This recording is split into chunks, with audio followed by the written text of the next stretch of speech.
নবী বলছেন, কোন একজন বান্দা যদি রাস্তায় হাঁটার পথে পায়ের মধ্যে কাটা ফুটে, ওই ব্যথাটার মধ্যে যদি সে আল্লাহর প্রতি নারাজি না দেখায়, শুকরিয়া করে, ধৈর্য ধরে, আল্লাহ তাআলা ওই বান্দার ব্যথা সহ্য করার কারণে গুনাহ মাফ করে দেন, গুনাহ মাফ করে দেন, গুনাহ মাফ করে দেন। যাদের গায়ে জ্বর, ধৈর্য ধরতে পারলে গুনাহ মাফ।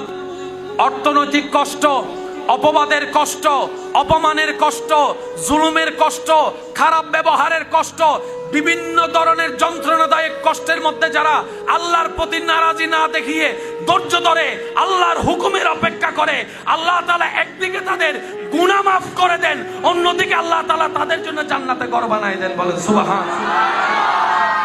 ধৈর্য ধারণকারী কখনো লসে থাকে না। আচ্ছা বলেন, আমাদেরকে বাঁচানোর জন্য প্ল্যানিং সবগুলা কার?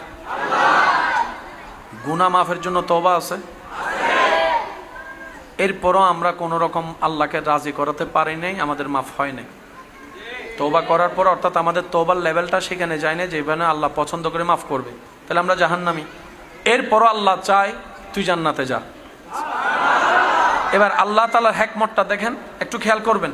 আমাদের পাপ সীমানার বাইরে, তওবা করলাম, মনে করেন আমরা তওবা করতে জানি নাই, আল্লাহকে রাজি করাতে পারি নাই, এবার সেই আল্লাহ আমাদেরকে রাস্তা দেখায় দিচ্ছেন। ওয়ালাউ আন্নাহুম ইযলামু আনফুসাহুম জাউকা, বলছেন কে?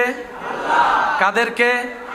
আমাদেরকে। বান্দা, ওয়ালাউ আন্নাহুম ইযলামু আনফুসাহুম, যদি বেশি গুনাহ করস, জাউকা, আর দেরি করিস না, আমার নবীর দরবারে চলে যা। ওইখানে গিয়ে কি করতে হবে সেটাও রব জানাই দিচ্ছেন। ফাস্তাগফিরুল্লাহ, ওইখানে গিয়ে আমি আল্লাহর কাছে ক্ষমা চা। ওয়াস্তাগফারা লাহুমুর রাসূল, যদি তোর দরখাস্তের উপর আমার নবী একবার সিল মেরে দেয়, লাওয়াজাদুল্লাহ তাওয়াবার রহিমা, তাহলে মনে রাখিস আমি আল্লাহ তোর সারা জীবনের গুনাহ মাফ করে দিব, মাফ করে দিব, মাফ করে দিব। এবার বলেন, গুনাহ কাদের? ঠেকা কাদের? জান্নাত চাই কারা? দরকার কাদের? রাস্তা দেখাই দিচ্ছেন কে? সহজ করে দিচ্ছেন কে? এটাই হচ্ছে আমাদের রহমান। দুনিয়ার নিয়ম হচ্ছে ঠেকা যার সে যাইতে হয়।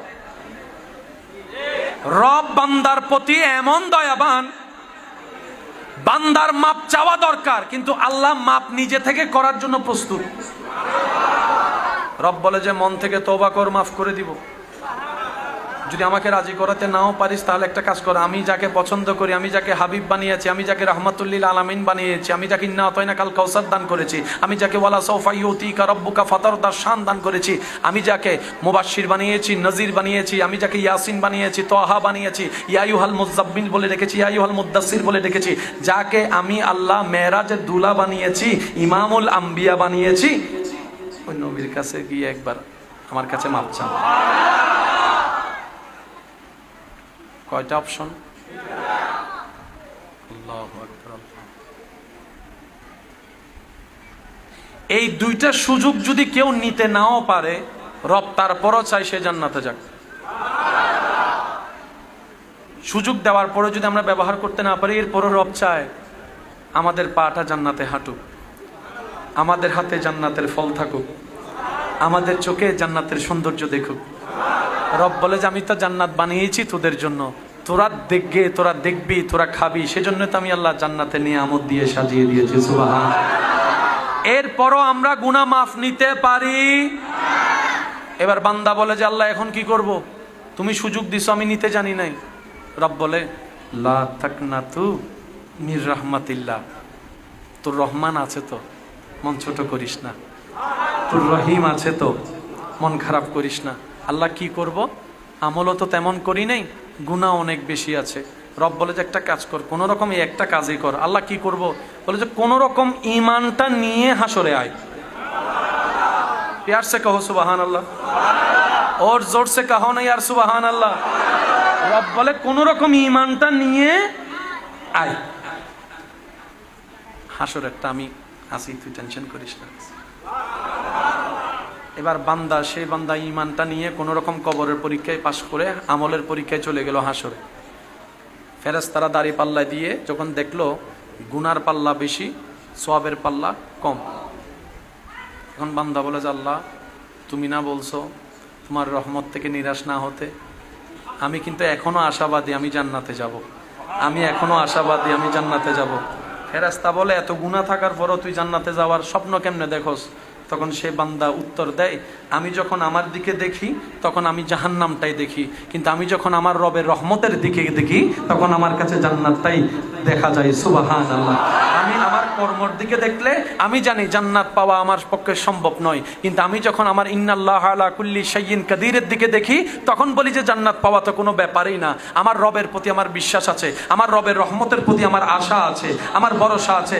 আল্লাহ পাক বলে যে বান্দা তোর আশাকে আমি নিরাশা হতে দিব না, কিন্তু আমি আহকামুল হাকিমিন, তো বিচারক কখনো কারো পক্ষ নিতে পারে না। হ্যাঁ কে হ্যাঁ বলতে হয়, না কে না বলতে হয়। যে সাজা প্রাপ্ত তাকে সাজা দিতে হয়, যে নিয়ামত প্রাপ্ত তাকে নিয়ামত দিতে হয়। এটা হচ্ছে বিচারকের কাজ। আমি আল্লাহ বিচারক, তো আমি যদি এখন পক্ষপাতিত্ব করি বিচারের কাজ ঠিক থাকবে না। তো আল্লাহ এখন কি করব? রব বলে যে তোর ফাইসালা হয়ে গিয়েছে, তুই জাহান্নামে চলে যা, তুই জাহান্নামে চলে যা। এবার বান্দা জাহান্নামের দিকে যেতে লাগলো। যেতে যেতে যেতে যেতে যেতে যেতে যেতে হঠাৎ করে ফেরেশতা একজন এসে বলে যে তোমার আর জাহান্নামে যাওয়া লাগবে না, জান্নাতে তুমি চলে যাও, জান্নাতে তুমি চলে যাও। এবার সে বান্দা বলবে আল্লাহ তুমি না বললা জাহান্নামে যেতে, আবার তুমিই বলছো জান্নাতে যেতে, ব্যাপার কি? রব বলে যে আজকের দিনে তোদেরকে বাঁচানোর জন্য আমার রহমতকে আমি সুপ্রসন্ন করেছি, কিন্তু আমি বিচারক, তো রহমত দেখাতে পারি না, ন্যায় বিচার যেহেতু আমাকে করতে হয়। তাই আমি আল্লাহ কি করেছি জানিস? তোদের নবীকে রাহমাতুল লিল আলামিনকে ওয়ালা সাউফা ইউতিকা রাব্বুকা ফাতারদার পাওয়ার অফ অটর্নি দিয়ে তোদের নবীকে বললাম, হাবিব আপনি সিজদায় পড়ে উম্মতের পক্ষে সুপারিশ করতে থাকেন, আপনি এদিকে সুপারিশ করবেন, আমি আল্লাহ রহমান হয়ে দয়া করে করে জাহান্নামীকে জান্নাতে পৌঁছাবো। তিনি হচ্ছেন আমাদের রহমানুর রহিম। একজন আশেক বলে আমার তেমন ভয় নাই, কারণ আমার রব রহমানুর রহিম, আমার নবী রহমাতুল লিল আলামিন।